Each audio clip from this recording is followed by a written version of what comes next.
promote or get you guys to go out and take your COVID vaccine. COVID is very serious here, especially in the Philadelphia or tri-state area, I should say. Please go out and take your vaccine. The CDC has just released new guidelines that people who are fully vaccinated can go into areas without wearing masks. I'm sure you guys want to go out and have a good time, and it's summertime and we are all outside. So definitely do your due diligence and go get your COVID vaccine. It's real. What the man said, that's true. It's real, man. Go out there and get your bikes.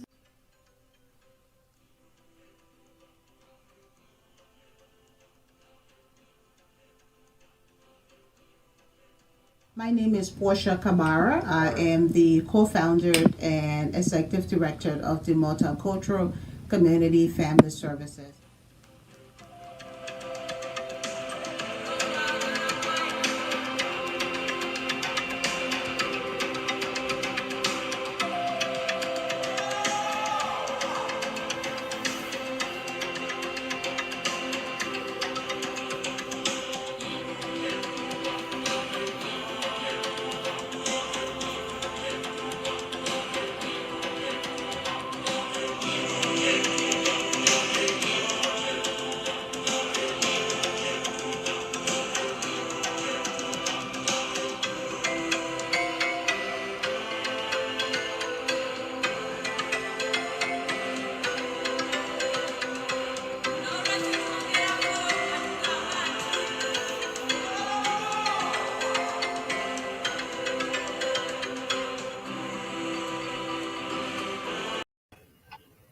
Okay, welcome everybody. We're live and welcome to the Liberian Radio and Television Network.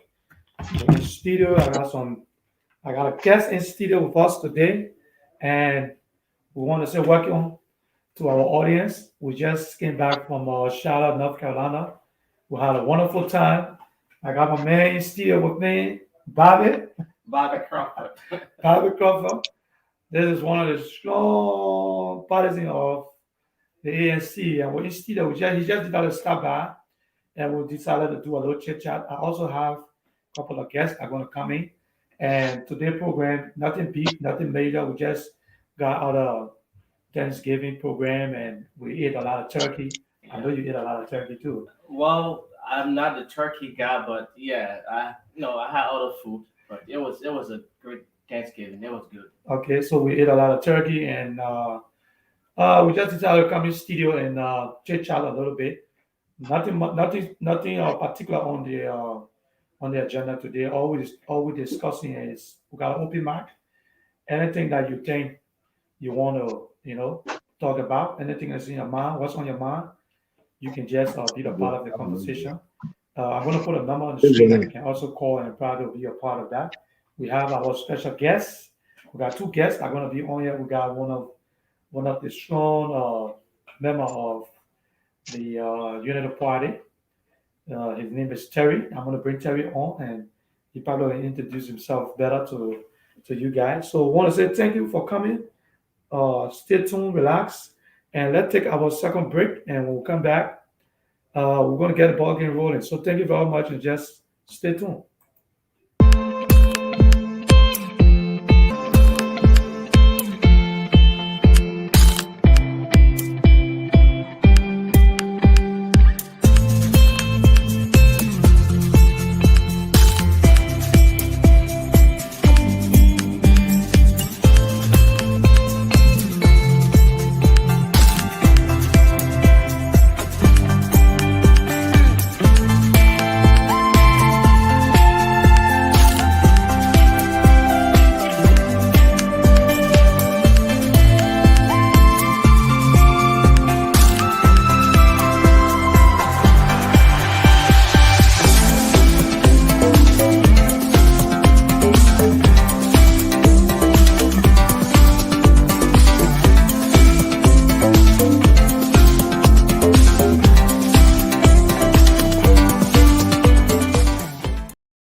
Okay, we're back, and I want to say thank you again, and thank you for coming back. And we have our guest who is is in studio already, and I'm going to be bringing on shortly, Mr. Doso. For the sake of our audience, we have our brother in studio. I didn't even know I was getting fat like that, man. I'm looking good on camera, right? You see how you look good on camera too, right? You look nice. Well, they say, I think I need to slow down with the eating too much. I you know, right? It's a Yeah. television out of pound to you. So, but in person, you actually look nice. Okay, yeah. I'm looking at you look very good. You know the ENC people, you're allowed to, Uh, you I know, I you're allowed don't, to wear clothes and listen. I'm just from Charlotte and I saw it for myself. You know what I mean? I don't know about that, but yeah, you look dapper. I see you. Okay, so we want to say thank you for coming on, and we're going to bring our guests in shortly. And let me bring the guests in so Mr. Bobby can be able to introduce himself, and I lead the guests can have the opportunity to know who he is. So, ladies and gentlemen, let's put your hands together and welcome our guest, Mr. Terry. All right. Okay, Mr. Terry is on. Welcome, Mr. Terry. Yes, pleasure.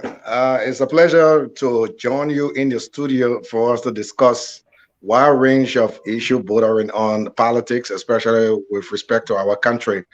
And I'm very pleased to be here with you today, Prince. Okay, that's okay. So let me give my brother the opportunity. Tell us a little bit about yourself.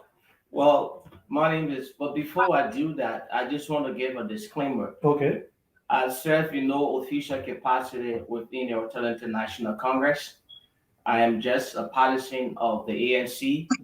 So whatever I say or do here today should not be subscribed or accredited to the party. So I'm speaking as a partisan. A lot of the information that I have here, is not, ones that is authenticated by the party or that is verified. So I'm just speculating my own opinions. But I will try my best not to fabricate or embellish. And I'm hoping that we can have a fruitful discussion. My name is Bobby Michelle Crawford. I reside in the beautiful state of Texas. okay, Uh, Contrast the something hospitality. It's a little cold over here, so I had to wear jacket. Right now I think it's in the Sunday in Texas, so I'm glad to be here, and I'm keenly aware that the United Party is part of the collaboration. So I'm not going to be, out there trying to, engage in the usual politics of trying to discredit a fellow member of the, collaborating political party. But I'm hoping that we can have a fruitful discussion. And kudos to Mr. Anderson, and the folks here at the Liberia radio and television network. yeah, Let me get that right. Yeah, he actually showed it to me. yeah. I mean, I was very impressed. I visited office yesterday. We did a little quick impromptu interview, and it's a really good facility. He's an enterprising young man. Someone that is worth emulating. He's doing an excellent job. So I'm just proud to be here to have a discussion. Okay. So okay, Terry, I give you the opportunity. Folks can Okay, see you. You well, look sharp. I love the African attire you have on yeah, there. You it always know, good to look Liberian. your opposition, you always let it look good. So introduce yourself and let the Yeah, folks see you. thank you, Prince. I'm Terry Swati Genesis, hail from Grand Crew. I have two kids. I live in Philadelphia, Pennsylvania, but I served under the Ellen government, the Ellen administration. I served as a deputy minister. A deputy minister for administration and assistant minister for administration, post and telecommunications.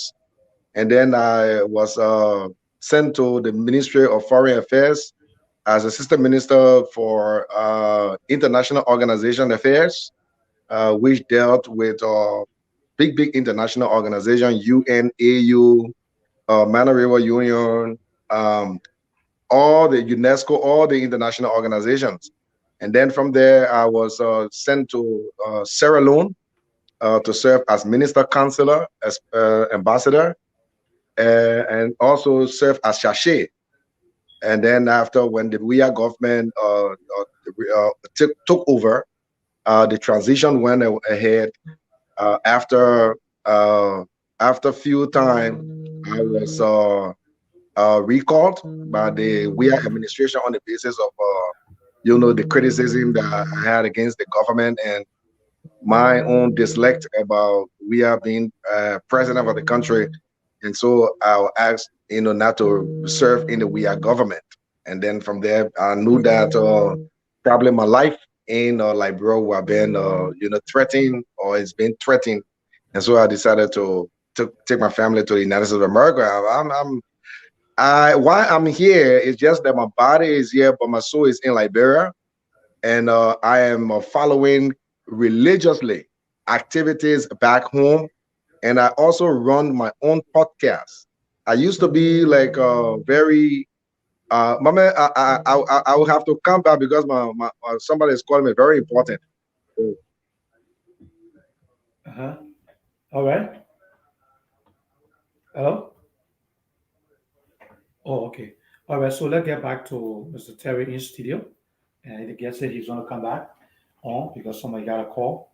Okay. So, Mr. Terry. I'm looking that way. Oh, yeah. Okay. Right there. Yeah, you gotta look at that. That's you. Uh, I got a lot of folks that come here and the first time they're in a regular studio. Okay. Folks have a platform that is actually they sit home and they do that little thing. It's just your little camera. Yeah, or your camera laptop. and you look at it, but this is different because Absolutely. you're looking at the big screen TV in Yes. front of you and Yes. seeing folks moving back and forth Yeah. and that's how they work. So we want to say welcome to the studio, and let's talk a little bit about the program. What was your take on the program in Charlotte? Well, let me pick you by. Okay.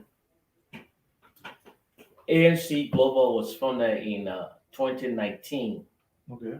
in Atlanta, Georgia. ANC Global was founded in 2019 in Atlanta, Georgia. It's feel kind of weird. I'm looking at the screen. I'm not looking at you, Yeah. but that's okay. No, you can look at me and talk. Okay, You yeah, can that's talk. what I wanted When my to guests do. come, then you can look at that and talk. Yeah, so ANC Global was founded 2019 in Atlanta, Georgia. So this is the convention in Charlotte was actually the third convention. So the first one, when ANC Global was founded, I mean, the whole idea of ANC Global was an attempt to bring all of the different auxiliaries that was attached to the Alternative National Congress. Yeah. If you can recall, we had the ANC USA, we have Friends for Cummings, and so all of just different smaller splinter groups. So ANC Global was conceived as an attempt to bring all of those different little groups that were part of the ANC into one umbrella. Yeah. So that's how the whole concept of ANC Global came about. Yeah, because I knew they had ANC, USA. Yeah, So all Friends that for is- Cummings okay. and some other splinter groups here and Yeah. there. So ANC Global was conceived as an attempt, to bring all of those different groups under one umbrella. And that idea was actually came to fruition in Atlanta, Georgia in 2019. Yeah. So right after that, in November of 2019, Yeah. ANC Global as an organization held its first convention in the beautiful state of Texas. Mhm. That was in 2019 November. Yeah. And at that convention, and I think that I know about because I was on the finance. Well, I helped to count the money. Okay. I was on the finance committee, so I don't want it to go out there that I'm lying. But we raised a little over 35,000. That was a convention that was held in November of 2019. And then in 2020, because of COVID and all the restriction, Yeah. the convention was held. Yeah. A Zoom convention was held. Yeah. I don't know how much we raised, but a Zoom convention was held. So the one we just had in Charlotte, North Carolina, was actually the third convention. Oh, okay. Yeah, All so right. that was the third convention, and you were part of history. Yeah. I know there are a lot of exaggeration out there about how much we raised. Yeah. But I want to believe it was over 100,000 plus. It was a really good night.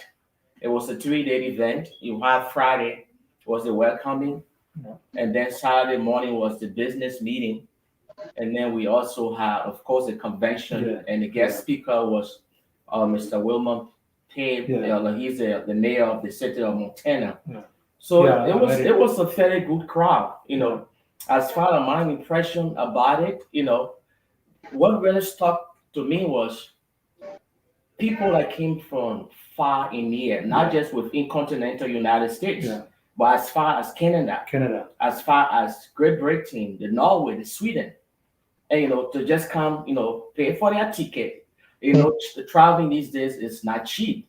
And get a rental, get a hotel, just to come and be a part of the convention. And the money raised was in smaller dollar amounts Yeah. until that night on the Liberian.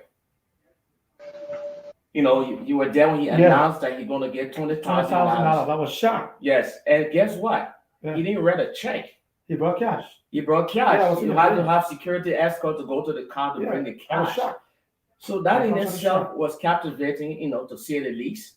Yeah. To have someone believe in your cause to come like that and contribute, that amount, that shows that your message of change is resonating not just with Liberians at home, but also here in the diaspora. Okay. So I've talked a lot, and I'm going to pause and give the guests. Yeah. So Terry, I don't know whether you watched the program at the convention in Charlotte, North Carolina. But did you have the opportunity to watch it? No, no, no. Unfortunately, I did not watch it. None of my colleagues from the ANC sent me an excerpt for me to see exactly how the convention went. But as I was saying, I just wanted to just conclude on my on my introduction. I was just interrupted. Yeah. Yeah. So and then I came to the U.S. with my family, and I feel good. As I was saying that why I'm here, my body is here, but my soul and everything is in Liberia. I hope Mr. Weah, in his last 24 or 23 months, he could create an enabling security environment that we can go back to our country to meet our people, to talk with them. And next year, by the grace of God, we are ensuring that Ambassador Joseph N. Boyka, former Vice President of the Republic of Liberia, can retire or to replace Mr. Weah to create an enabling security, agriculture, and private sector environment to put our country on the right footing. So that's it. But as far as the ANC convention is concerned, the ANC, the Alternative National Congress, the ANC is a member of the collaborating political party, which is being coined as the CPP. So we are working towards the same goal, much I believe. And I only heard that the convention was very successful, but most of the members or the executive of the ANC, they were only talking specifically about the amount of money that they raised, which I heard, there have been some conflicting amounts. Some people say 100,000, some people said 80,000, some people said 40,000. And so I really don't know that. But I mean, I just thought for each convention, the purpose for which the convention is being held, there were going to be a formal, maybe press release as to probably maybe they went for leadership convention, wherein they had the Secretary General and other positions that they went to cover or to fill in. I really don't know exactly the core, or the fulcrum of the convention. I only heard about money after the convention, how people, made a lot of contribution financially, and all I heard about the convention. So probably maybe my colleague, maybe he will do a summary, on what really went on, what was the purpose for which the convention was held. Was it about leadership or or because I mean the first convention I heard about, it wasn't a convention where brought Mr. Cummings as the standard bearer and vision bearer of the ANC, but the convention in Charlotte, North Carolina, I really didn't know exactly the purpose, for which the convention was being held. Only after the convention, I heard about, money being raised, and that was the fulcrum. That was the traction about the convention. I want to believe that there were many other things that happened at that convention, for which, I have not been put into the loop. Okay, so let me comment. The network, the Liberian Radio and Television Network, we got a formal invite by the party, and they reached out to us. We reached out to them, asking them if we could be a part of it, and they said yes. They gave us the opportunity. They sent us an itinerary of everything they're going to be doing. So they had a meet and greet.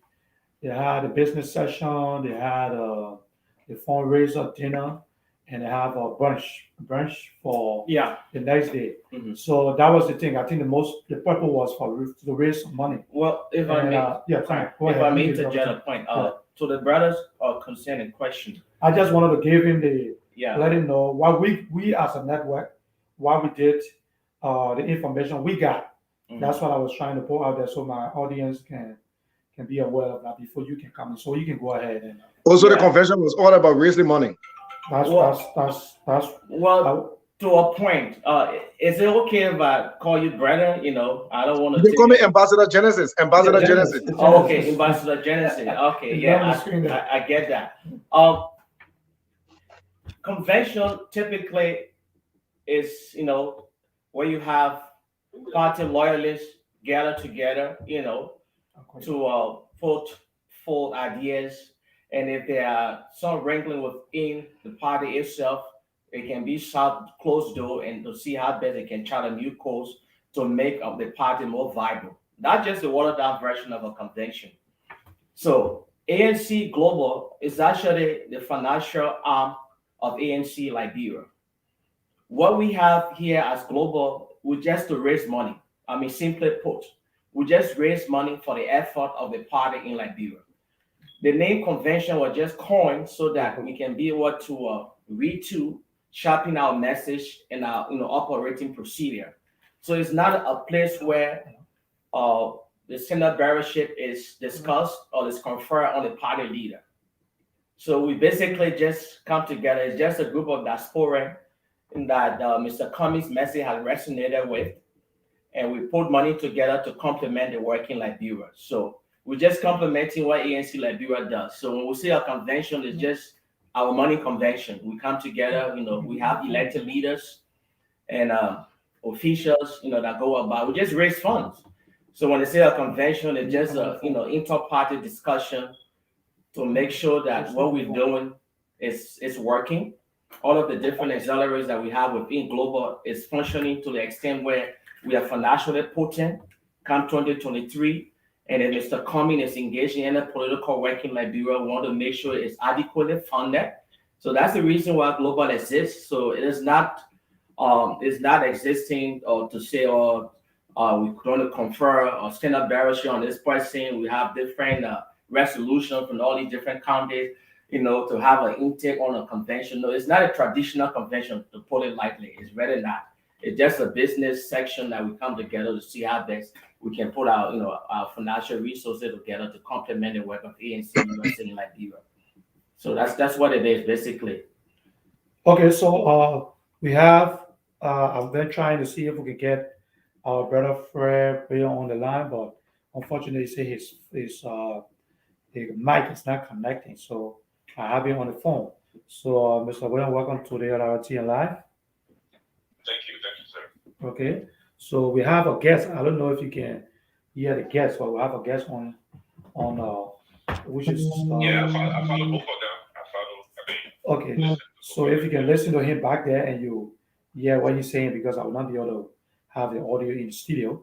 So we're talking right now. We're talking about the program they had in Charlotte, North Carolina, and Mr. Fred watched the program and he was very very. Uh, he wrote a piece on Facebook concerning the Spoon Network. He was, I mean, some of the guys I spoke to because I was in Charlotte, and they said he was being very sarcastic from his piece that he wrote, saying that he calling them a celebrity. They're going over there. He expect them to ask some critical question, but the guys just went in and were just sitting there and acting like, they're on a red carpet. I'm just exaggerating that, but Mr. Fred, you care to talk on that? What was the essence of this piece you wrote? Yeah, thank you, Richard. But before I even go further, I am a physician, so and I listen to the ambassador that spoke, and I just want to clarify certain things that he spoke about. I'm here to be talking about Okay, security. can you hold on 1 second, Mr. Fred? Can you hear him, Terry? Terry, I don't think he's hearing him. Terry, can you hear him? Terry, can you hear him? He froze. Oh, he froze. Okay. Okay, go ahead. Terry Foles, you probably come again. Go ahead, Mr. Will. Yeah, no, I was just listening to him. He was talking about how there's no security and you have to create an environment so you can go back and do this and do that. And I just want to take exception to that because Liberia is our own country. Yeah. You know, we all belong to that country. I went to Liberia after 30 years of being in America, and when I went there, I drove myself around. In fact, I drove from Morocco all the way to the southeast. I drove my own car. I mean, the road that it took me 24 hours to reach where I was going. So we can't sit and create this. Maybe he's a special person that they're looking for. But you got Yege Koluba, you got, a lot of people in Moria that criticize this government. I don't think driving around in Moria, you don't see roadblock. They don't stop people in the night and say, where you going and why are you driving or who are you? Unless he say now that people know they want to find him but we can't continue in that direction to say that because I don't support this government. I don't support Ellen, but I would never sit anywhere and say, oh, Ellen was killing people because for political reasons. I would never say that. Because when you do that, you are harming your own country, you're harming the little people that are there that are supposed to get help for international assistance and what I feel. So I just want to make that clarification. I just want to speak to that. We can't do that. Because tomorrow, Bwaga that he support, Bwaga will be in office, and somebody will sit in America or sit in US and say, oh, Bwaga is killing political prisoner or he's doing this and that. I'm not crazy. I know a lot of people been dying in Moravia. I know there are no closure to some of these cases. I will tell you, the police have been in some cases they are being inept because you have to investigate. Even if a chicken dies, you have to investigate and come up with findings. You can't leave it unsolved. There are murder that are unsolved because of it just has sometimes. You look at the police in Liberia, they're not adequately prepared to even solve most crimes because I don't know whether they have crime labs. They don't secure crime scenes. Anything happening wherever I go there and everybody stand there and they got something to say. So we can blame the police for that. But to say that George Weah is looking for people and George Weah is getting people, I just want to say that's false. False. I want to say that. And I hope you're listening. But yes, on the piece that I wrote on the convention, and since this convention, every ANC person that comes online, they try to give some reason what kind of convention it was. It was a fundraiser, it was a meeting convention, it was a meeting this. It was a political event. It was a political event. You can twist it and turn it into whatever it was a political event. And fine, you can have a political event to raise money. And they raised $200,000, fine.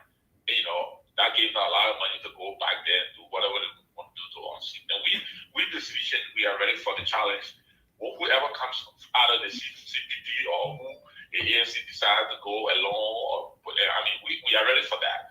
Because you know why when you are in leadership, you are in leadership to tell people. I honestly believe that CC is going to win the next election based on her deliverables, not because ANC is divided or Waka going alone or going alone. Because we does not deliver what he tells the people he's going to do, they're not going to elect him. But if he can deliver, and say, look, when I came in here, the country was at this place. I took it from here, and I have it here. Give me another 6 more years, I'm going to take it there. People will listen to that. And I think we have enough to go on. My point with my friends that are in this phone group, and I know a lot of people in there, Timothy George, Peabody, and all these guys. Yeah. I just think that I don't know whether it was celebrity guest, because if you call yourself Spoon TV, like LTRN, or that's the right application, right? Lrtn. Lrtn.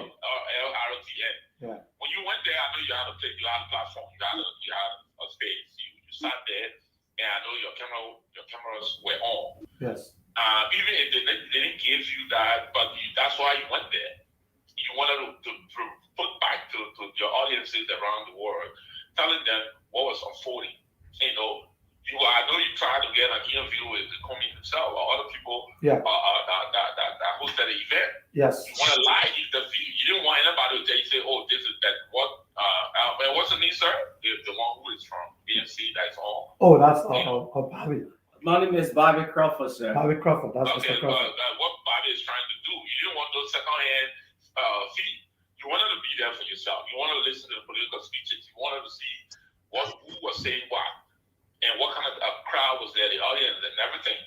In politics, you have so many different fundraisers. Like when the Democrat comes to town, the fundraiser that is only say $1,000 a plate. If you can't pay the $1,000 a plate, you're not going there. And sometimes they'll drop it down to $250 or maybe $100 a plate, and people can pay $100 to go there. So I'm not forcing with ANC that they have an elaborate event and they raise such a huge amount in one night. My problem with the news crew that were there, the question that I asked, and everybody will come at me, well, who were they? Were they celebrity guests or were they Spoon TV? Because if you call yourself Spoon TV, you have to behave like a Spoon TV station. You have to have your crew, you have to have camera, you have to have microphone. Even if the panelists, because they say they were not journalists, they were panelists or commentators, whatever they gave themselves, you still have to have something that sit there. That when people are passing by, you look for the regular people in the crowd, not even the brand people that are in the crowd, the regular people in the crowd. Ask them, what are you getting from this program?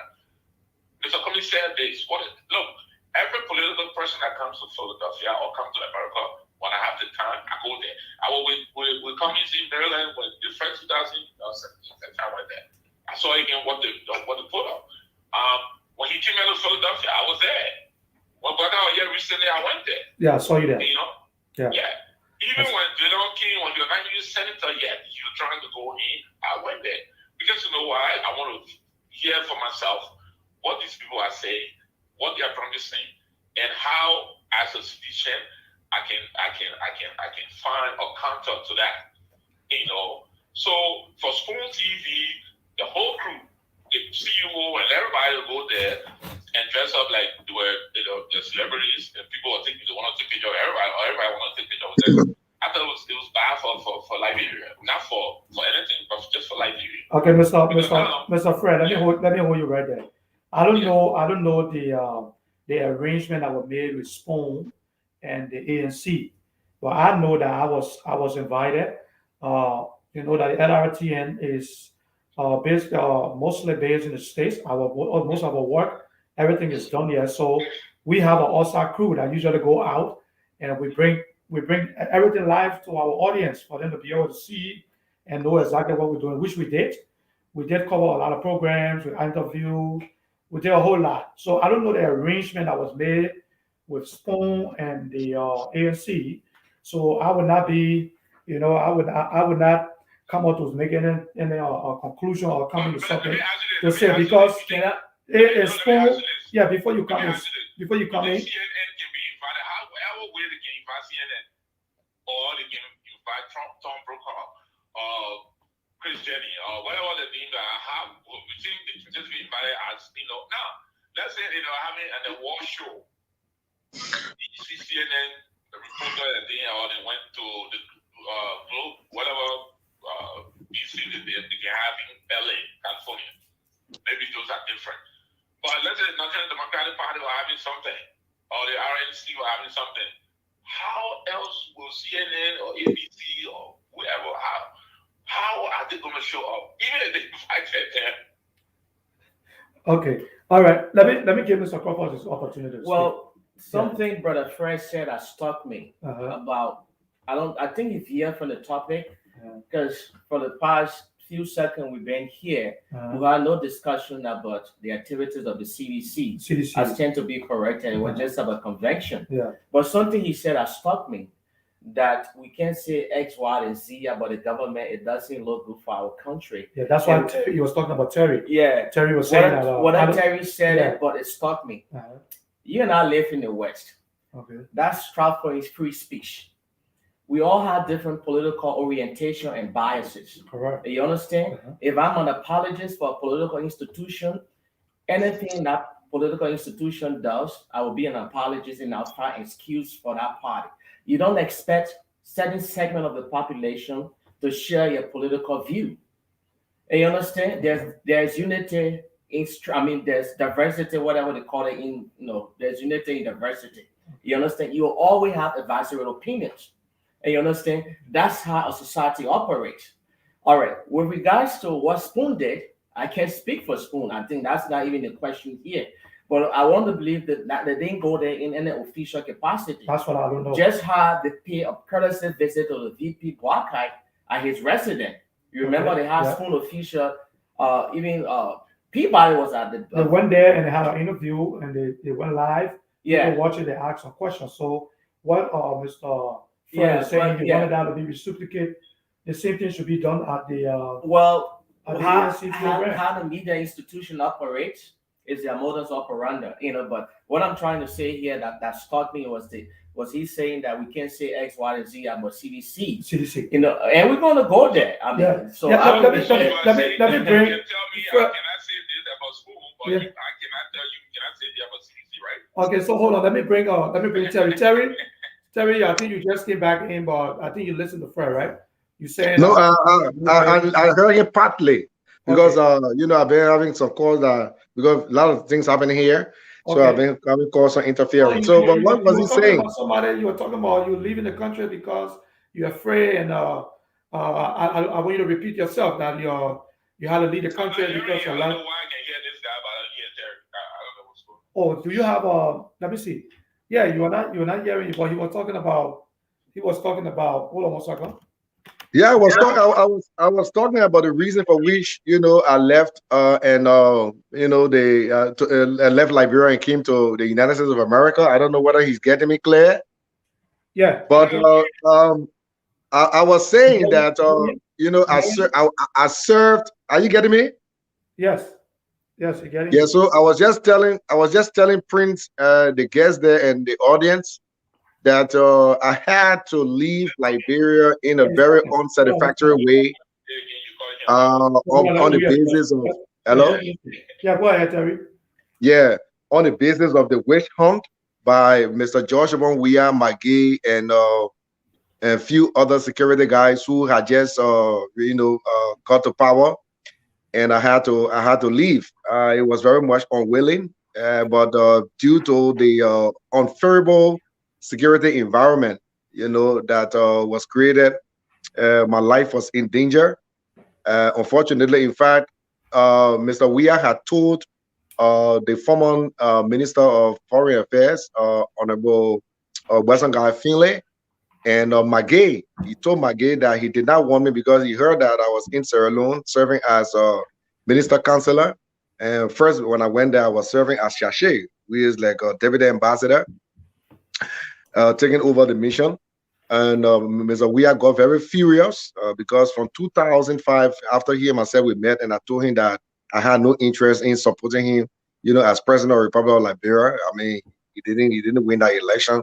In 2011, he didn't win. When he got this particular election, he won. He thought that he going to target certain guys or certain people who were completely or are completely opposition to his presidential ambition. And I was one of the first persons that he told Margaret that he didn't want me in his government. And when I was recalled to Liberia or my country, there were a lot of plainclothes security security guys or officers. And I got called from I got called. Let me land. Yeah, hold on. Let me ask to see if you can hear it. Fred, you can hear us? Oh, okay. Sorry. Fred? Oh, you hearing us? You can hear us? Yeah, I just started hearing you again. Yeah. Okay. You just started hearing us. I'm trying to make the adjustment to see. Can you hear us? Okay, go ahead. Yeah, go ahead. Yeah, so I got call from some of my colleagues who went to the University of Liberia together. Yeah, go ahead. Who were very close to George Weah, friends that went to the IBB. Are you getting me together? Are you getting me clear? Yeah, we're getting you. Yeah, so friends, my colleagues who went to the IBB together in the University of Liberia and even at AMEU, who work in the CDC government. One or two of them, they call me and they say, "My man, we are getting some information. You need to leave the country." We cannot go in detail, but when you leave, we will let you know. And for me, I just thought that it was one of the first signal that I thought that the government, was not going to be a united government, a government that going to create peace and security, create an enabling security environment for everybody, regardless of whether you've been in the Ellen government or in other administration. I just knew very well that it was a complete indicator that we're heading for trouble or danger in the country. And I mean, as I'm vindicated, as we all know now, since Mr. Weah came to power, we've been hearing a whole lot of secret killings, ritualistic killings, and I mean, for example, we talk about the full auditors, the three boys, one Reverend Dr. William R. Tolbert, who was gruesomely killed recently. And there have been fear in our land that the country is even going through its own. People have self-imposed curfew in the country, and I mean, it's so sad that my own feelings and what I experienced is being, transferred to a national level. So I was just trying to say that it's very much unfortunate that Mr. Weah will be pursuing his critics and people who are very much, critical on his government and some of the wrongs that they continue to do after criticizing Madam Ellen Johnson Sirleaf. We are even seeing worse, of what the government is doing. And as somebody was saying that if Weah wins the second term, we are 6 years, I mean, it would be very much, God forbid, it would just pray that it would never happen. That what we are doing, everything within the collaboration to ensure that Mr. Weah, leaves power, democratically. And based upon what we are trying to do as a collaboration, and I want to believe that other, maybe peripheral political party going to join this particular effort. 2023, it is a dead end for George Weah. He will be seen as one-term president, as Trump in America, because I think he and Trump barely came at the same time, and so we will make sure that we're going to sack him, democratically. We're going to take him from power, and we're going to prosecute him after for the economic crimes that he has committed in the country. So I mean, it is an effort that we're all putting together. Don't see the CPP in such of some internal wrangling and some problems there. It's going to be solved with the chairman that we have now, Honorable Joseph N. Berger, who has just taken over. He's a problem solver, and we're going to solve the problem within the CPP and focus on the bigger pie, which is national issue, and all the corruption and the bad governance that are taking place in the country. We are going to speak against it, and probably we're going to make the government, we're going to put the government feet to the fire, of maybe even trying to stage more protests for the government, which is also, acceptable in a democratic society. We're going to stage more protests for the government to do those things that it was that it was elected to do. But unfortunately, as I said earlier, the government is the CDC government is irredeemable, is irreparable, and the government cannot do those things. It cannot turn by the hand of time. So it is done, it is finished, and we're just waiting for 2023 for us to, tell Mr. George Weah it's time to be prosecuted after he, been voted from power. It's time for him to be prosecuted, and we pray that he will go to jail consistent with our laws. Okay, Mr. Terry. Let me hold you right there, Mr. Fred. You keep laughing, and I don't know about. Can you hear him, Mr. Fred? Can you hear him? Oh yeah, I heard everything. Oh, you heard everything. That's good. That's good. I just wanted to make sure the audio is good, so you can hear everything, right? Yes. Okay, perfect. Okay, so go ahead. Yeah. I want to ask you. Did he work in the Ellen government? Of course, he worked in the Ellen administration. Mr. Terry is asking for your. Yeah. As I said, I work as acting deputy minister at the Ministry of Post and Telecommunications, assistant minister for administration, post and telecommunications.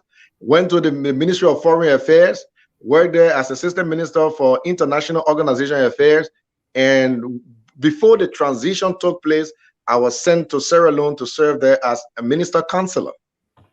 Until Mr. Weah heard that I was there, and he told Maggie that I should not, he doesn't want me in his government. He even told the minister, the former minister, Honorable Basanga Finley, who recalled me based upon, his instruction, Weah's instruction, and he told me that, So Genesis, let me this is ask what, you. Let me ask you, concern. Mr. Terry. Let me ask you something.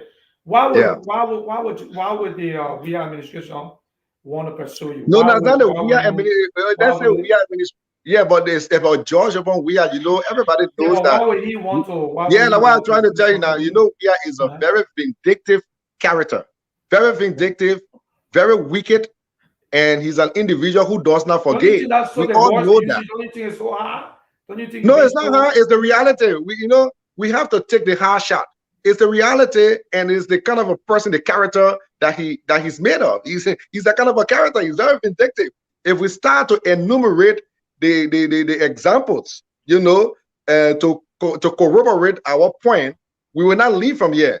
Many Liberians know that Weah is very vindictive. So for me, I was not surprised when I was called, and there were many. There were a few other. Excuse me. There were. Okay, hold on. Okay, hold on 1 minute, Terry. Terry, hold on 1 minute. Okay, let me come back to Barry.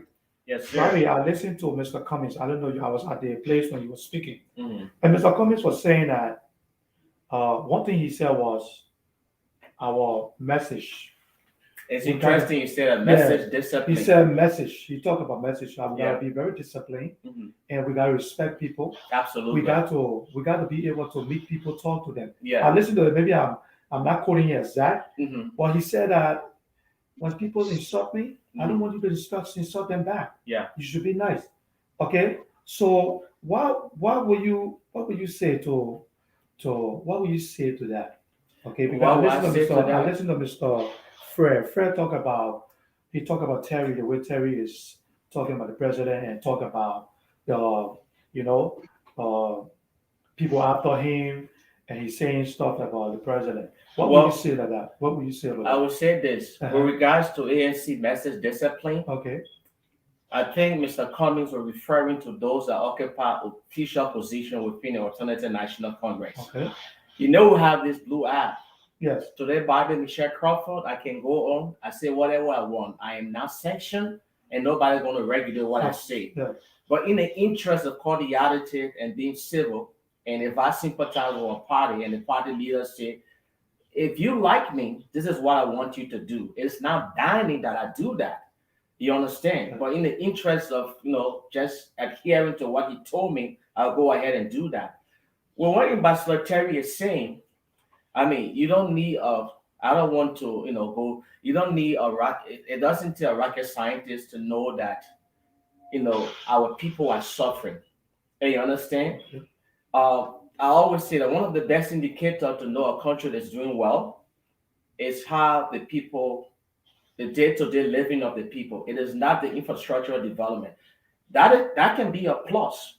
But if people on a daily basis cannot access adequate health care, cannot have food to eat, can't send their children to school, that is an indication that the country is not the right place. And one of the paramount responsibilities of any government is the safety and security of its people. Yeah. So if a government renege on that, it becomes a problem. You can shift blame around about, what's going on? People are exaggerating and fabricating about what's going on in the country. But the government has a responsibility, not excuses about the police being underfunded, not excuses about, we don't have the resources. You have the resource. And guess what? Just 2 weeks ago, an article came out about recurring expenditure with regards to the Liberian government. Recurring expenditure, we all know in economics, are money that the government spend on salaries for government workers. And on a consistent basis, that recurring expenditure are being in tune almost 60%. So where are your priorities? But that's besides the point. So if someone like Ambassador Terry comes out and say, this is X, Y, and Z going on in the country, you're right to say that. Someone he remarked me, it may sound not too pleasant to the ear, but he's a private citizen. He's entitled to his opinion. But I, as an ANC sympathizer, I'm going to continue to be civil, Yeah, but it's hard. Bobby, it's Yeah. not about Okay. No. Before look. you, I just want Terry, to say before you come something in, here. Terry, before you come here, right? Before you come in, I got Yeah. Mr. Fred. Fred, you on the line? I hear you. Saying that we should go to ANC. But let me ask you something, Fred. I think you heard about a lot of killing that's going on in the country when it comes to. We got the auditor that died. The two auditors. You had people getting There are not two, there are people four getting auditors. okay, four. Okay, people getting Even killed. five auditor, Okay, five. people getting killed, people getting arrested, and I think you heard all of that. I don't know the connection between Mr. Terry and he's talking about George. That should be maybe I don't know whether it's something personal or it's something that happened between them before. So I see you in a shock and surprised that this guy would be saying something like that. Why are you surprised? Why are you surprised, Mr. And you said it right. Maybe they have personal connection, or maybe the program was so personal and just for you to say the program is dictates and this and that. Look, what I can tell in government is not you when you have the chance to serve the people, you serve. Every government in any country, when a new government comes, there'll be changes. Whether you like it or not, the government that comes in will bring their own people. But even at that, there's still people from the old government that are still in we are government. That's the same group. You got from that. I can go on and name people. I think some still live in the country. Some still live there. There are other former government officials that work in the government that are still there. But it is unfortunate that half-hour full auditors died. When they died, it is unfortunate that other people are dying in the country. And the police have not been able to solve this crime. And it's on the government. It's true it's on the government. But you can't take that now and personalize it like the way Mr. Terry is doing. As if somebody is actually out there. Terry is not upset because they took his job. But the job was not his. So No, but they didn't say when you go that position they give you, you're going to stay there forever. No. It was not his. When you work in government, sometimes while you're there, you make contact, you do all things so that when you leave government, you can go in the private sector. Those are the people, the terrorists, and every other person that ran away from Liberia after working in the government. They are the problem. They create more problem for us. They should be in the private sector now creating more jobs because they have contacts. They have he has worked at so many positions in the Liberian government. So many positions. So why is it upset because they took the job from you? The job was not his to keep forever. no, first of all, why are you? Yeah, hold on, Terry. Give him the opportunity. Go ahead. And the ANC comes in, trust me, there'll be a lot of changes that are going to go on. Especially if you have military coming with a collaboration and the way he's talking now, trust me, he's going to clean house. The way he's upset right now, and you give him the chance, and they say, okay, you are the head of transition, they're going to clean out. And those solutions are going to be upset. Hey, if you work, when it's time finish, you leave. But what the reason I'm here this evening, I know the reason you invited me was to talk on the perception that our media people are creating. I heard that my ANC supporter here saying that, they run their own show. Okay, yeah, they run their own show. But we expect, if you have that following, if people, you know how many houses exist in this country? They live on public form because they live by advertisement and what have you. So the CNN, the ABC, they all live by advertisement. So the show you run, that's how you get more money. They how they call it, the more airtime you have, the more people that watch your show, that's how you become, the more people that watch your network, and that's how you get more advertisement to advertise, to pay for whatever you do. So we expect more of them. And you can't have all these following and then you go to the door because you invited us to be, okay, that's right. I'm not saying they cannot do that. So I asked the question. All they needed to tell me, we're invited as guests.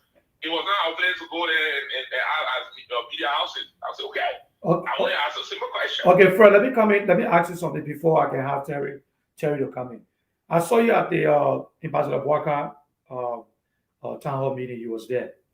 Yes. What was your? I don't know whether you got the opportunity to ask a question because Terry was there as well.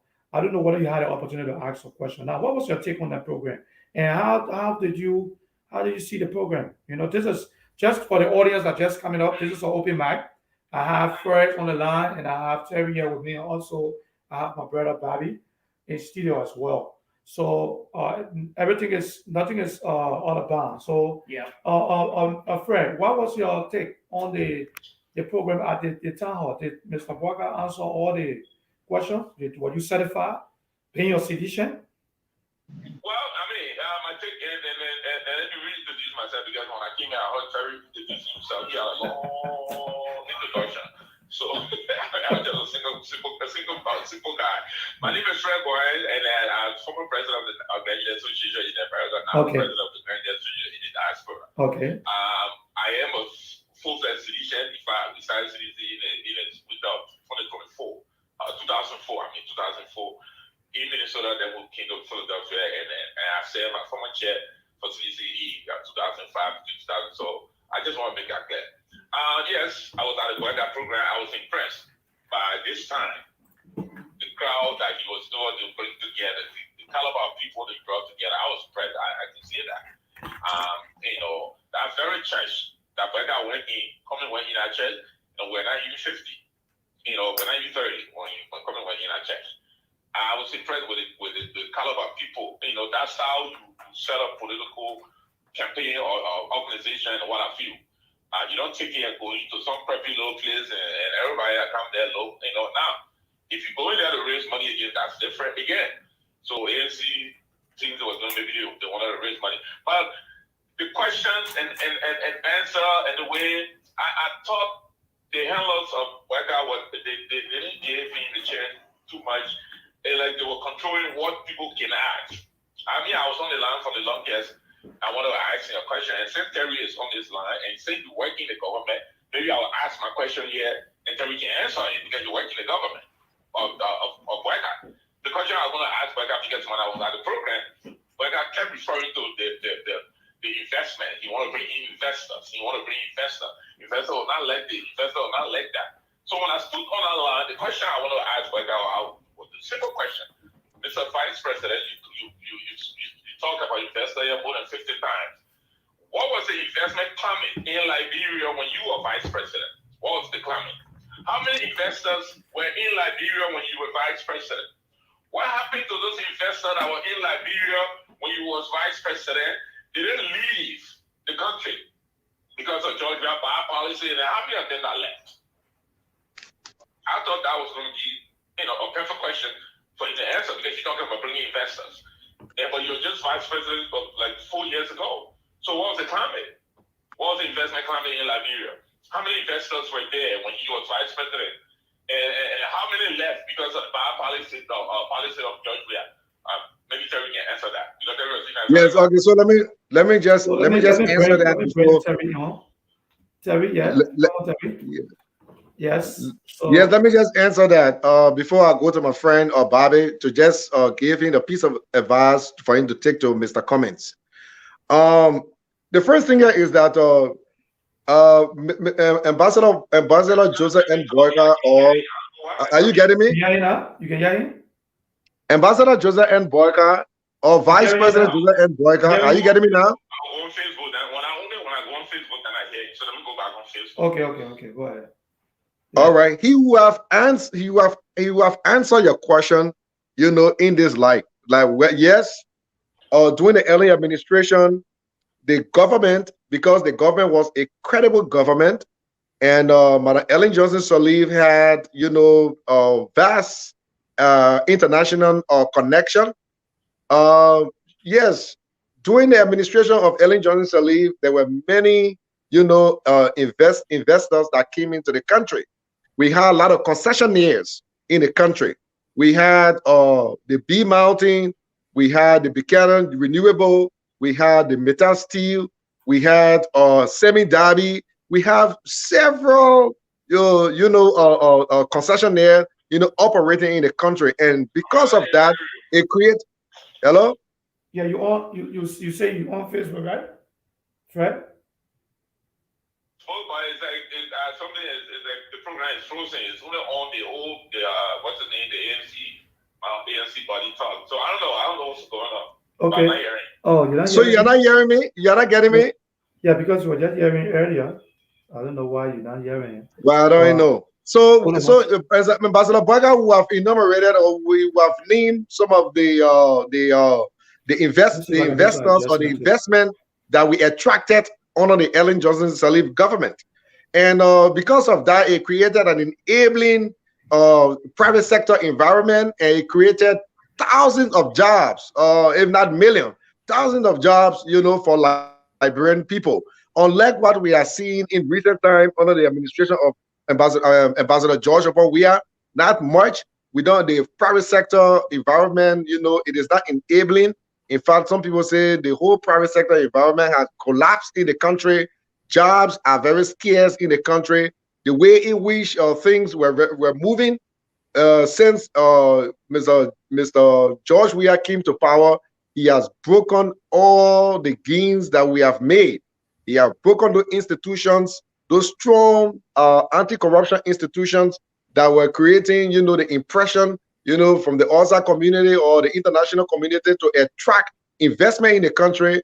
People are no longer, they don't have confidence, in the Weah government. So on the basis of that, you found out that investors, serious investors, are not coming the way in which, under the early administration, the way in which investors, came to the country. That is not something that you have to be a rocket scientist to know about. Everybody knows. In fact, when you call or you even do your sampling survey in the country, you go there on the ground, people will complain that the hardship is too much in the country. Jobs are not in the country. Unless during the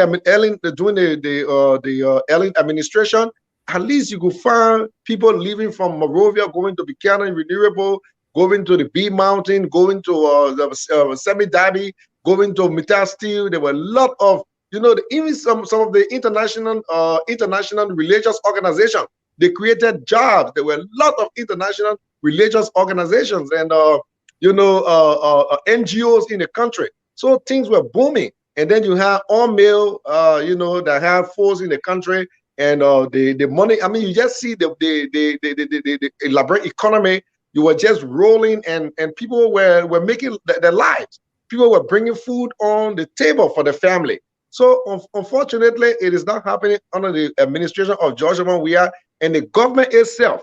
They have already admitted that things are not working. That's the reason why in recent time, Mr. Weah asked Magay, Twe, and Jefferson Koji, which completely was very much unfortunate, that they should create, a delegation to come to the United States of America to negotiate or to meet Biden and his team or his government to make sure that Mr. George Weah can have one, a state visit, which is very much important in our country history. Unfortunately, Mr. Weah has not been able to make that inroad politically and diplomatically, to make that inroad to have the first state visit to the United States of America is very much worrisome and is very much, unfortunate. But Okay, so for my friend, okay, hold on, Terry. yeah, Let me bring let me just give a live. Or do you want to ask me a question before I give a live advice no. to my friend Okay, Bobby? Go ahead. Okay, Go so my ahead. friend Bobby, I think he's a fine gentleman. I'm very much impressed the way in which he's approaching the questions. But when it comes to his point about Cummings, his point about Cummings' approach, you in trying to see how best the executives of the ANC can have a healthy engagement with his opponent. I want to believe that Mr. Cummings, his statement he made that those guys should not insult, when people insult him or them. I don't think it's an honest statement. Mr. Cummings enjoys, all right, or he countenances the insult, the vitriol, all right, between groups that engage with men like Elisha Stowe Madam Ambassador Munan Fahad, Mariah Yakula, and Madam Yasidi. I think he enjoys it because it is not only about, telling your executive not to respond in a violent, unhealthy manner, but if they go against your will, if they go against your instruction, by right, they should be reprimanded. What a very strong leader who believes in his principle, ideologies, and his philosophy does. So Okay, you let me can only comment. come Let out to me say, before you no, come. no, Let me no, comment. let me learn. You Let can me only comment. come out to say, Okay. hello? Yeah, go You can ahead. only come out to say, Finish. you can only Finish come out up. to say, you don't respond to the people in a violent way, you don't beg palawa. But what are you doing just of late on the Secretary General of the ANC? I mean, you are in a collaboration. I mean, this is the infighting and the internal wrangling that going on. The problem continue to persist in the CPP, and it looks now and it becoming intractable. It becoming intractable. Like we don't know exactly how is it going to be solved. All right. I mean, it is our hope that the new chairman, Ambassador Joseph N. Boyka, will solve the problem. But now it is an intractable problem. Now, how can you see your Secretary General, okay, holding a press conference and insulting every leader, okay, calling them rebels, calling them murderers, criminals, corrupt people, and all that. I think that was the saddest day of the CPP ever. And Mr. Cummings did absolutely nothing to reprimand Secretary General Alosha Stowe, and he has gone with impunity.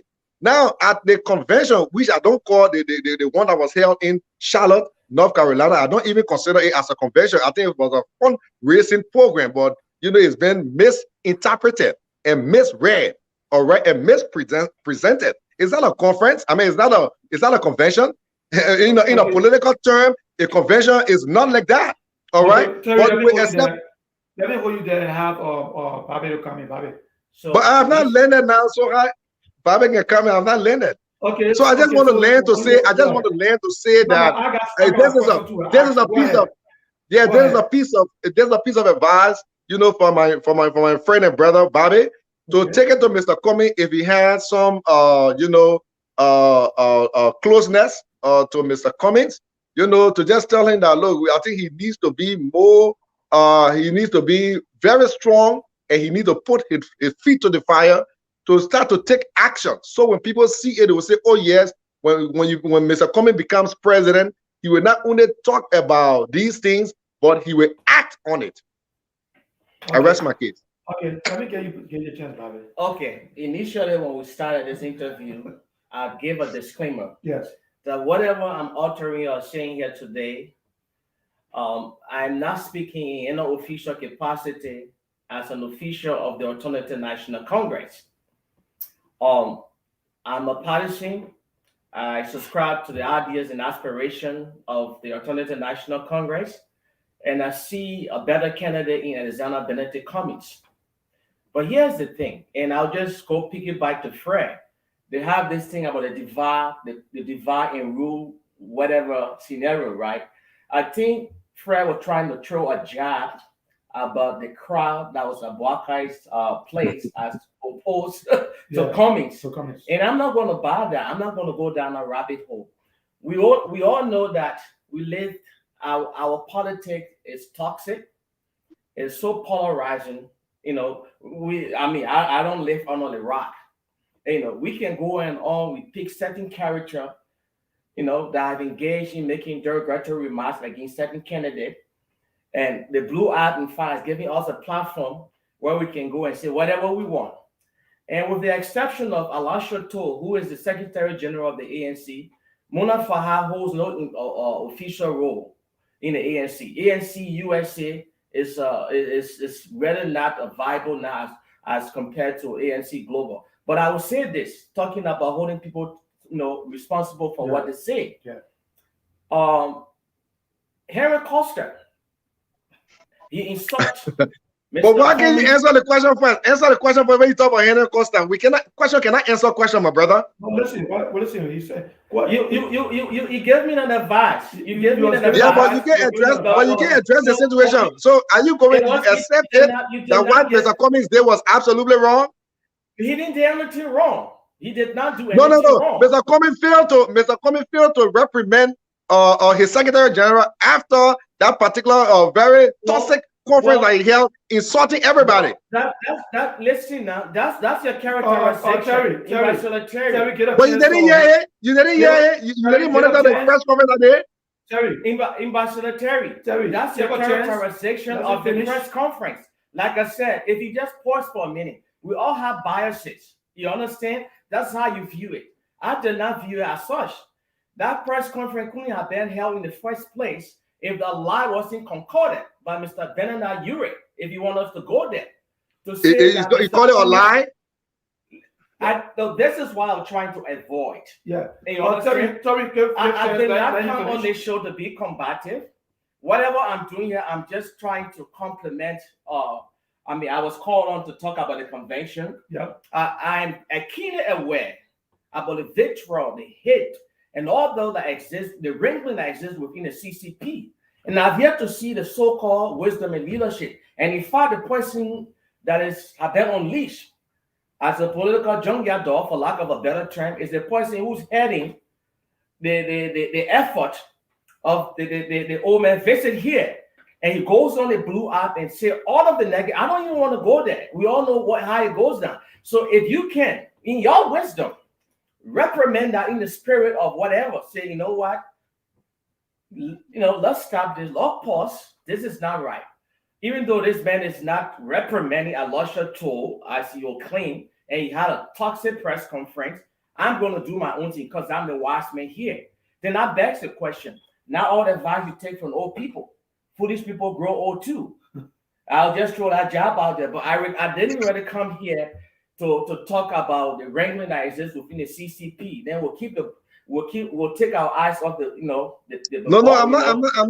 I was just saying something. It's not the fulcrum of our discussion. Terry, and that's Bobby, I don't want you to be the fulcrum of our discussion. I was just trying to throw something out like a flash in the pan.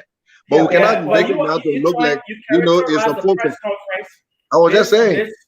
Character a press conference, and you want me to agree with your characterization. Let me come in. I said, no, I can't. Guys, let me come in. As far as I'm concerned, he did not do anything wrong.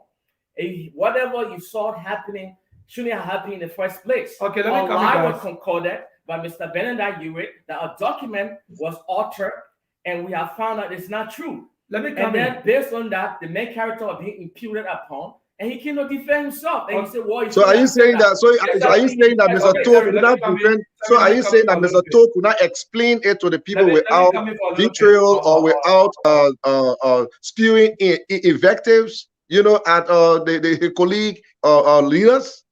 Are you saying that? The scene with Mr. No, don't forget about Mr. Costa in the meantime. Don't forget about Mr. Costa in the meantime. I'm just saying for the ANC. Like Mr. Cummings let me come into this, okay? I met with Mr. Cummings and as well as Honorable Bwaka. All right. The both guys I spoke to, they told me that they're Bwaka. The same question arises where people asking, Costa calling somebody criminal, other people calling somebody criminal. And Mr. Bwaka said that I don't call nobody criminal except you go to court and the court find you guilty. Yeah. That's the only way I'm going to go ahead and call you criminal. So if anybody call you criminal, they should stop it. I met with Mr. Cummings, very humble. Mr. Cummings told me that, listen, I know Bwaka for a long time. And I would not sit here and allow anybody to insult Mr. Bwaka, but they both candidates tell you the same thing. But he sat there and allowed it to happen. Yeah, but the same thing Bwaka said. So let me ask you, when was this stop? When will they come to a stop and everybody need to chill out and calm down? When will you guys come to this place where you understand that this back and forth and all that? I will tell you this. Let me tell you. The CCP was the brainchild of the late Councillor Brownstein, may his soul rest in peace.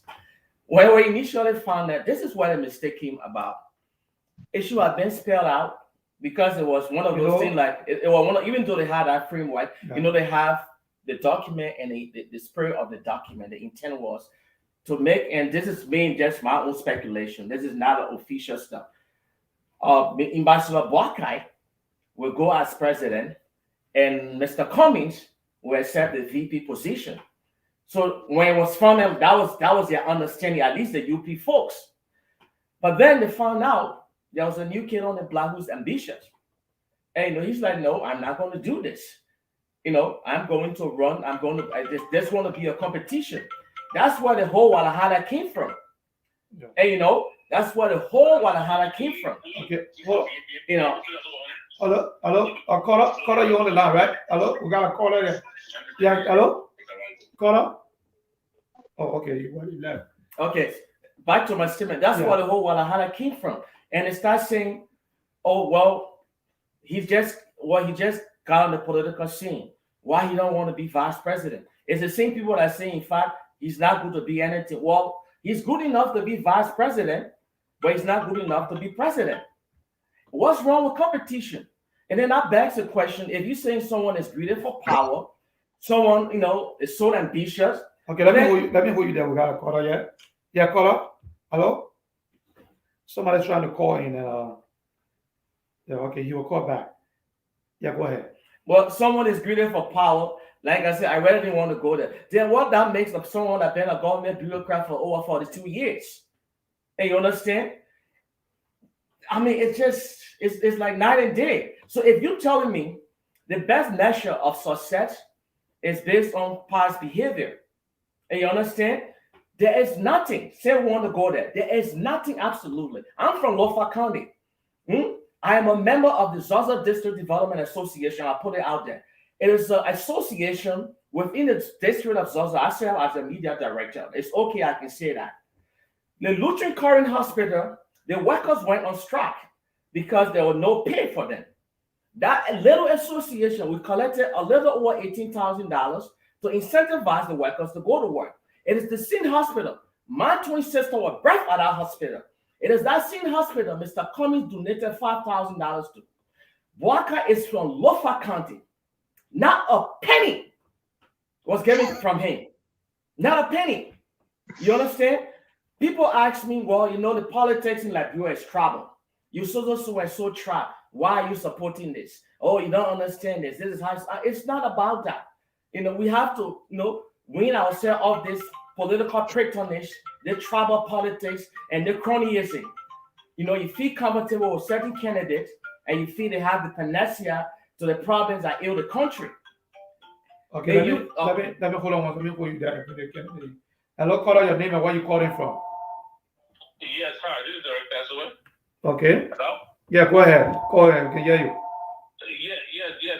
Let me first of all say hi to your studio guest and Miss Genesis. Yeah. Are you guys hearing me? Yeah, we hear you. You hear you. Go ahead. Yeah. Go ahead. I've been a follower of you, and I admire your works. Things so far. But I actually called to speak to my brother Fred. Fred, the kind of people that got Liberia where they are today. You see the hypocrisy in his utterances, especially to this own network. I follow Spoon network, and I see these guys attending to different programs with different political parties. Now, I was shocked when I read on Fred's page that he said, he was asking whether these guys were celebrity guests. It shocked me because I saw these guys in Maryland, DC, along with the very Fred. For you to come on now and question the work, call your name. It's sad. And I'm told your studio guests there. You guys had a great convention. I was there. I attended the convention, except for one or two late glitch. But you guys was very successful, and you guys did good work. I just thought to roll in with my few points. Thanks so much. Okay, thank you very much. We have another caller on the line. Caller, your name and where you calling from. Hello? Yeah, go ahead, your name and where you calling from. We're trying to see if we can get Fred in as well. I see Fred's trying to come in. My name is Musa Chico, and I'm phoning from New Jersey. Okay. I just want to make a little contribution to weigh in on what Terry, Ambassador Terry, History Genesis, Yes. let me tell you, experience something. If you have a position, it does not mean that everything that a country do is against you. So, I mean, Terry need to know that indeed Nigeria is just better. Under the Manhattan Justice Celebrity, where Terry works, you have Omeo that was providing jobs. You have the security in a different national hand. Today we have a great security in our own hands. Look, Terry, that you don't understand. Terry, that you don't know about it, just Terry. And it's because Terry they want to create a state of testimony in Nigeria so that people will believe them because you are a ex-government official. So he go raid, he go all over the place, and they step on raid and they lie. It's deception. And the judges said the people did not die. Can Terry Genesis guess the account of Harvard P? The RIC? And I can name just names people that died that were killed gruesomely. Were any of them accused of that? Look, Terry, that need to stop, man. That Bureau is our company and our common denominator. If you want to come back to political power, look, Terry, it is not by lying that people chasing you. People want to kill you. Why would it benefit your way when he kill you? You have good use to Nigeria. Nothing. You have made no contribution to anybody, to no society in Nigeria. But because you talk over radio, say a whole lot of stuff. You guys have to stop this nonsense you're doing. Just stop. Okay, thank you, my brother. Thank you for calling. Yeah, thank you for calling. Okay, Terry, let's go back to you. Yeah. Okay. First of all, let me just respond to the caller. In summary, briefly.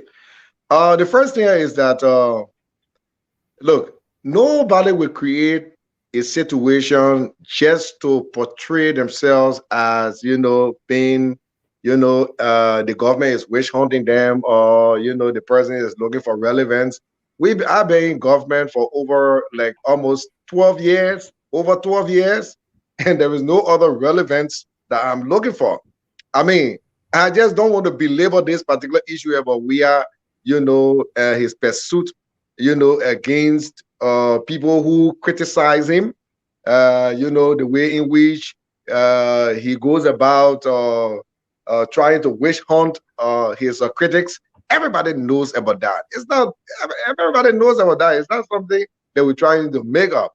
So it is not about job, and we want to make it very clear, because under earlier administration, I worked, and we are constitutionally, he has the right to take anybody from their position. That is the right of the president. All right, and he can replace that particular president consistent with the Senate approval, to that particular position. So it's not about, it is the way in which it was done. And not only me. Today, you found out what his name, Martin Colley, ran from the country because we are wanted to kill him. This other boy, what his name, Julius Jason, he ran away. They wanted to kill Julius Jason, and many other people. Terry, I got Fred on the line. Fred, can you hear Terry as well? Yeah, I'm hearing it. Oh, you're hearing? Okay, go ahead. Yeah, go ahead. And there are many other political commentators, former government officials, and critics of George Weah who fled the country because of the because of the insecurity in the country. So it is not, everybody knows. Everybody, even Henry Costa. Costa cannot go back to the country, and we know exactly, the whole account about how Costa who have been decapitated by the government are waiting to decapitate Henry Costa. That way is clear. So the level of insecurity that have been created in the country, it is because George Weah, he's very much intolerant. He's unable to accept, the wave of criticism, the kind of a criticism, that other presidents endure. Mr. Weah is unable, he's just very intolerant and very vindictive. So we all know about that. That is it about, the colors concern. So we are not making up story. The reality is there. People are suffering in the country. The wave of hardship in the country, no jobs, no investment in the country. We are Magay and other guys. If I say the government is being run by a troika, Troika, the government of three, George Weah, Magay, and Twe. These are the guys that run the government. Who runs government on the idea of three presidents? So Okay, that is the saddest thing. Okay, So I was just let me hold you right there, Terry, and let me bring in Fred. This is what Terry is saying. You listen to Terry, right? And there was another caller that just called, and I think you also listened to that caller. That he's very, very disturbed by your posts and other things concerning his phone. Well, go ahead. Let me give you the opportunity. I know we're having a problem with you coming on in the system. You keep trying back and forth. We'll try to work that out after this. I'll fix it next time. Yeah, next time so we can get you in. Go ahead, Fred. Yeah, no, I listen to Terry and I listen to everybody. So yeah. The only problem I think that is happening, people are not getting what I'm driving at. You hear me? Yeah, I'm hearing you very clear. Yeah. We hear you. I again, and when you read my post, especially to Eric passed away, I know that it was Eric who called. Yes. When you read my post, you see in there that I said I've even attended CDC program with them. They myself in Washington D.C. together. Yes.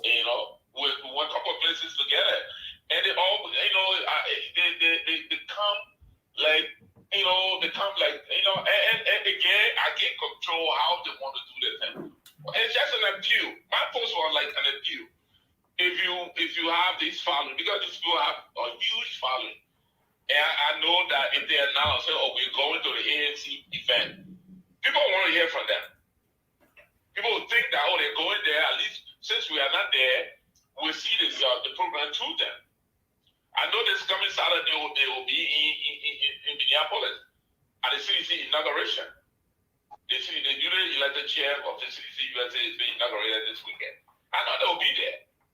I want them to provide feedback to their people, their audiences. Let it be live. It can't be, we come from there, then we do a show, then we analyze. You can do that either. You can do that also. But also, if you're going to be there, do something that people see. That's all I'm saying. I'm not saying they should not go. I'm not saying they only attend ANC and they don't go CDC or they don't go UP. That's not what I'm saying. What I'm saying is when they go to these things, let them send feedback. That's all I'm saying. And to the third point is that we are not nobody. I'm not saying that he's hungry for job or this and that or what I feel. Yeah, but he said he should go in the private sector. He should. The job is taken away from. The job is taken away from him. He should go in the private sector. Even though the job is not for him. Ambassador tell you the man extend the olive branch in the spirit of. What I'm saying is, okay. What I'm saying is, if you look at LA government. Look at LA government. There are a lot of young guys that work in LA government that I know. Yeah. I know for myself. I know Bianca Sally. I know I'm not calling myself. We went to school here together. Is a good friend. I know even the wedding Jim Colley. All of the guys. Can you imagine if these people are sat in Liberia today and producing what we need? We don't have mortgages in Liberia. Do we have mortgages? No. You don't think they have the money to even say, look, we want to take over the port of Sando, or we want to create our own 5 kg hydro plant or something? I'm not an engineer, but there's so many things. So they should go in the private. If you try to encourage people to go to the private sector instead of. I'm my first degree. I'm into IT. I'm my first degree in IT. They could do a lot of stuff. These guys have money. They could put together and say, the other day, Archie, the guy who read this historical thing, showed the old sugar mill in Maryland County. You don't think Liberian can get and put $150,000 to $200,000 together to open as a sugar mill? Sugar is still being widely used all over the world. Why should Terry work all the 12 years in the government? As soon as the government run away, America incident is creates housing. People hold it, put that. You live on the government for 12 years. The government, the only private sector that was the only investment that was in Liberia during early time was the UN. When the UN left, it took almost $450 million on the Liberian economy. You're not talking about that one.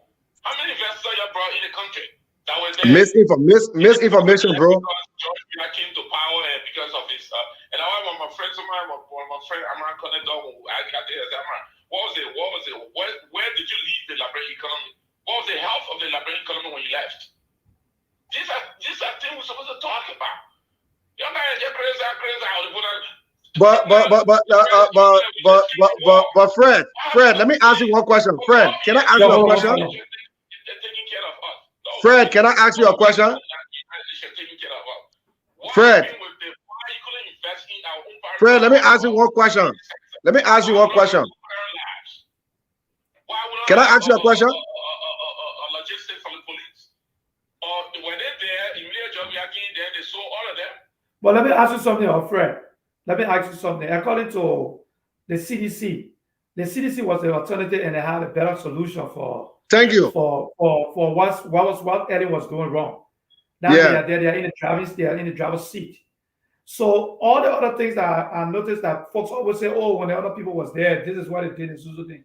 How will you rate them now? Now they're in the driver's seat. They have the opportunity to make all the changes, all the different changes. So how will you rate that for now? The rating I'll give and what they are doing is they try because first of all they should always tell the government to know exactly. You got a question I'm going to ask you. So why are they derailing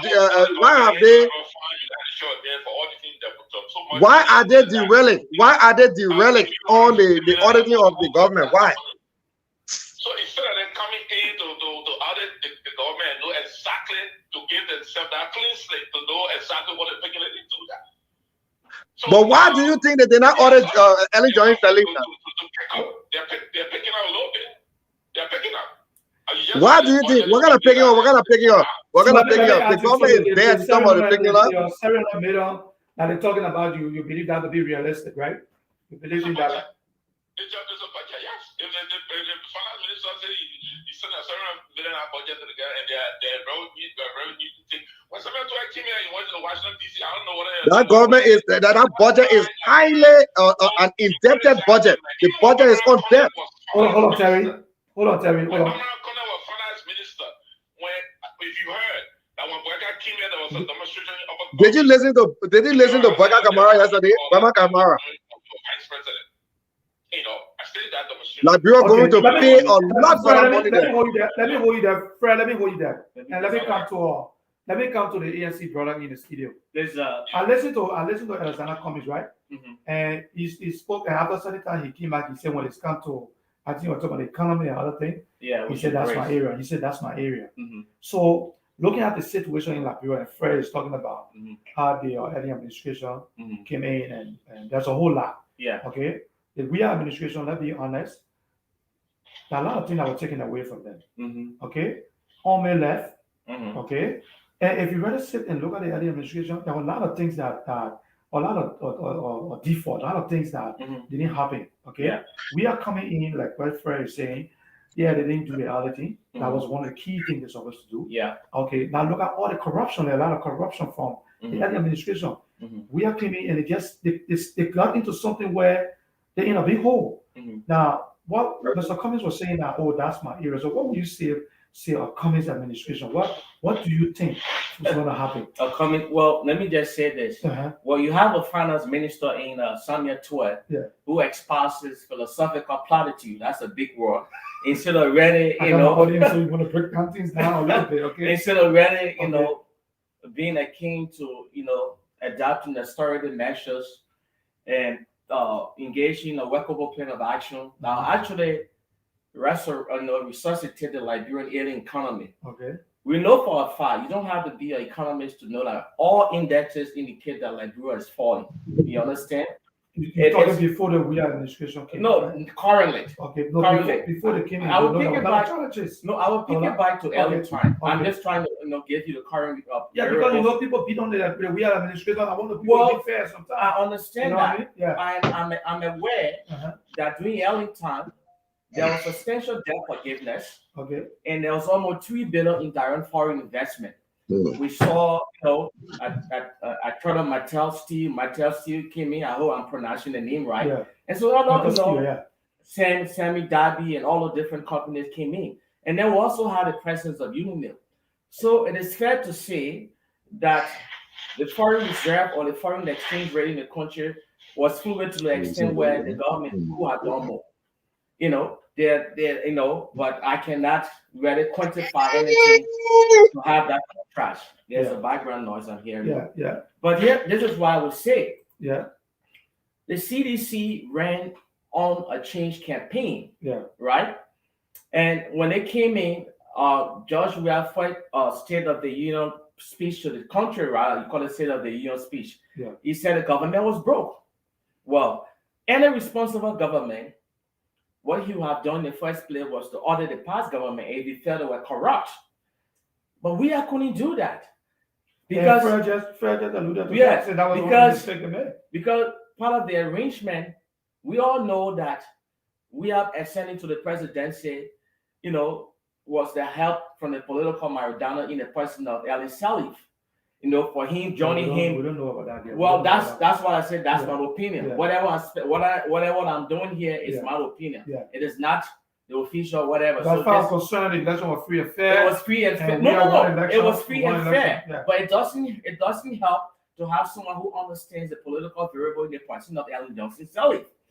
Hate her or love her, she's politically savvy. So it doesn't hurt to have someone like that in your corner. But that's besides the point, right? You say, back to your question regarding what Cummings would do. Yeah. First of all, you need to stem down recurring expenditure. And you all know in economy, it means money that we use to furnish salaries of government officials.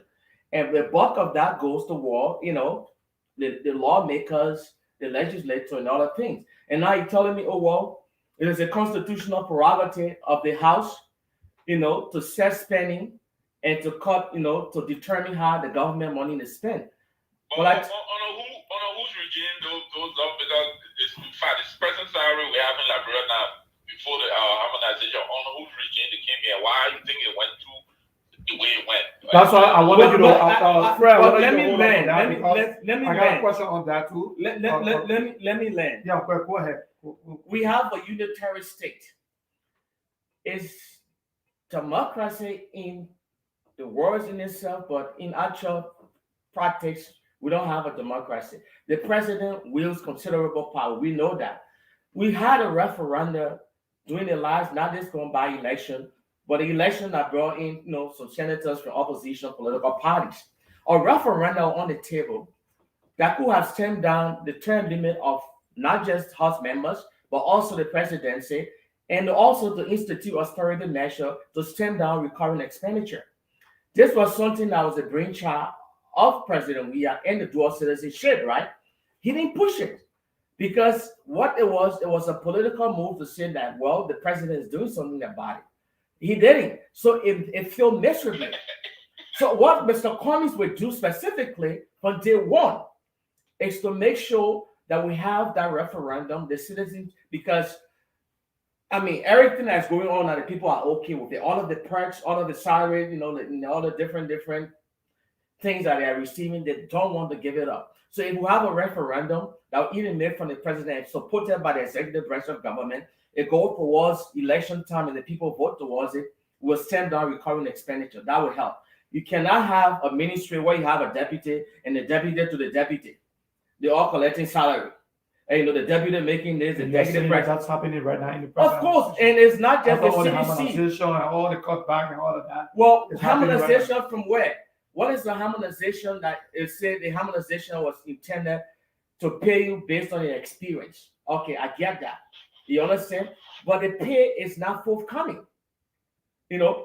Teachers that are teaching at the Zazzle River Teacher Training Institute. I'm only speaking of something that I know because I know my cousin, he teaches there.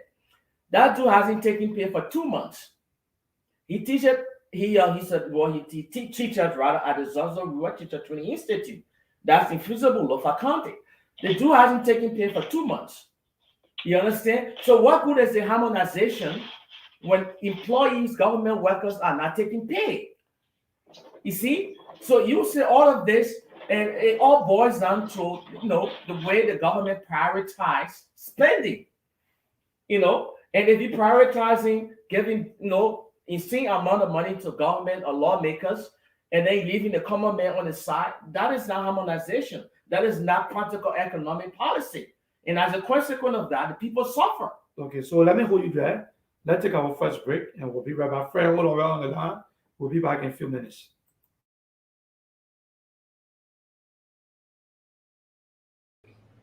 What's up, my Philadelphians? It's your boy McGarris and your boy Cash. We just want to take the time to just promote or get you guys to go out and take your COVID vaccine. COVID is very serious here, especially in the Philadelphia or tri-state area, I should say.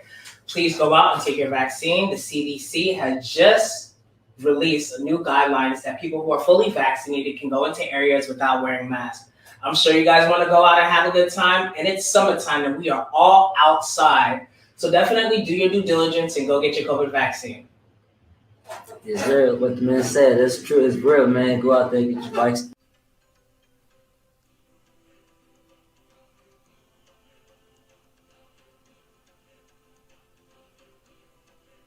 My name is Portia Kamara. I am the co-founder and executive director of the Multicultural Community Family Services.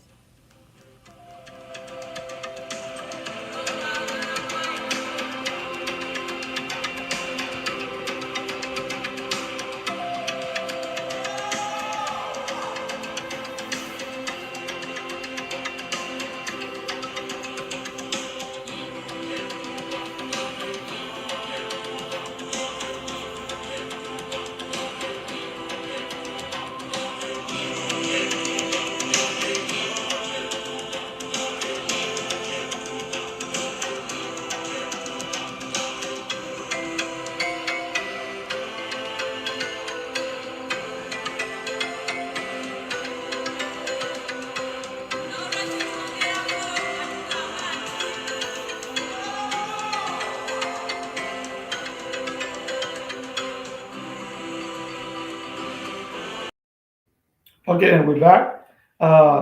We want to say welcome back. We're back with the Lrtn live. I got in studio with me, my man Bobby, and I have Fred is on the line. Fred, you let me give you the opportunity to come in. You on there, Fred? Fred, you can hear me? Fred, you on the line? Oh, I have Fred on the line, but apparently we lost Fred, or maybe he's on mute. So, Bobby, let's go back to the program Yes, in Charlotte. A lot of money was raised.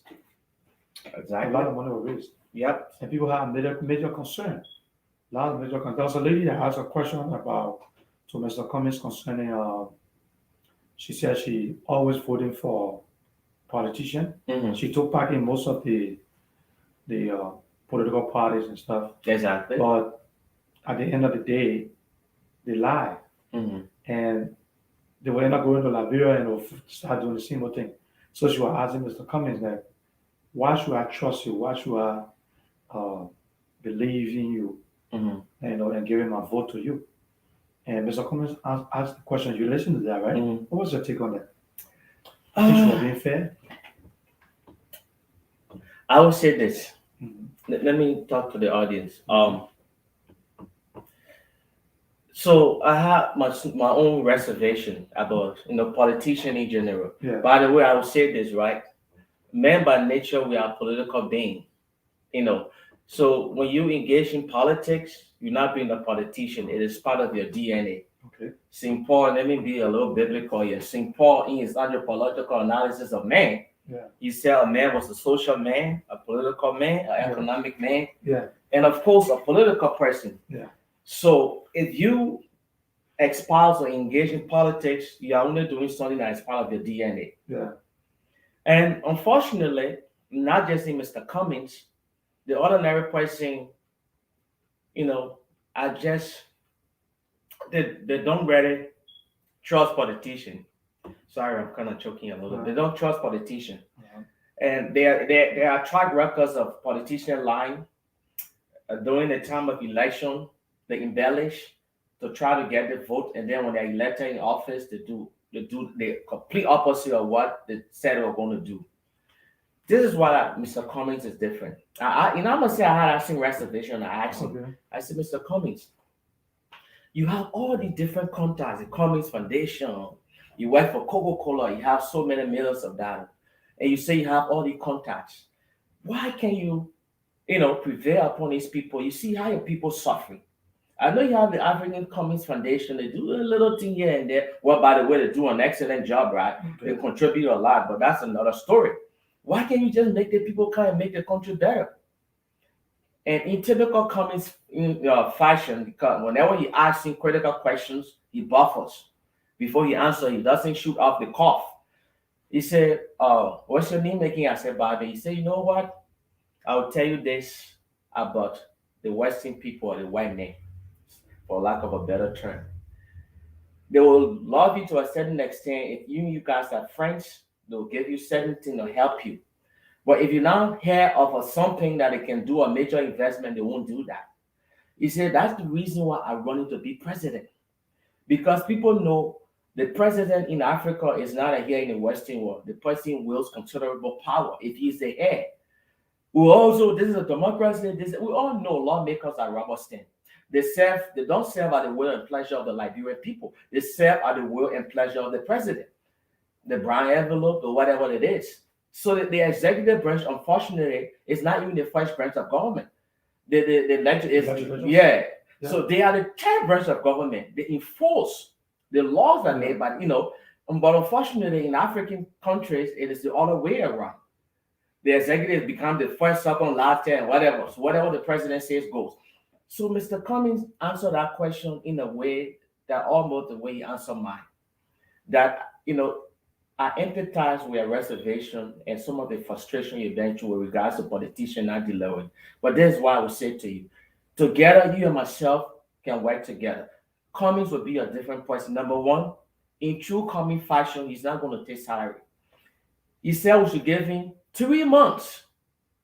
He said that. He said 3 months to start seeing results. And all of these things that Cummings said, if you think you're supporting me here in the diaspora, that it'll be a springboard to land a job, you'll be pleasantly surprised. Because he's going to employ based on merit. He's going to employ based on experience and your ability to do the job. So that's the whole thing. Because for a very long time, our politics been characterized by cronyism, tribalism, and all of those things that are not good for our transient democracy. And unfortunately, this is something that it's still happening. And I see the contrast in Mr. Cummings, and that's the reason why we're following Mr. Cummings. And this is not a fan club, it is not built around an institution. ANC is built around an idea, and Mr. Cummings will be the first person to tell you that. Another thing I know, what I noticed about Mr. Cummings and the program, I noticed that Mr. Cummings is giving a space that you got a lot of women getting involved. I don't know, but I see so much women in key position, running things, and running the whole show. So he said something. He said, if you're a Liberian man, you should be ashamed of yourself. The way we treat women in Liberia.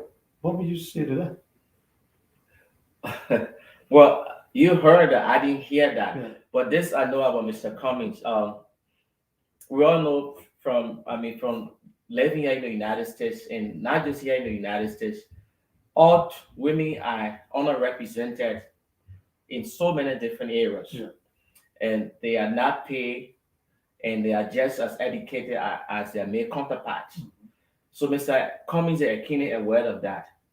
He understands the strength of the woman. He understands that women are an integral part of transforming the Liberian society. And he also understands that they have a critical role to play Of course. as far as creating a condition under which every Liberian can be able to live and develop their individual potential. So whenever he has the opportunity, to elevate a woman, and this is not an attempt to discriminate against, the male guys. I mean, we all Liberians. You can't discriminate against one group and promote another group.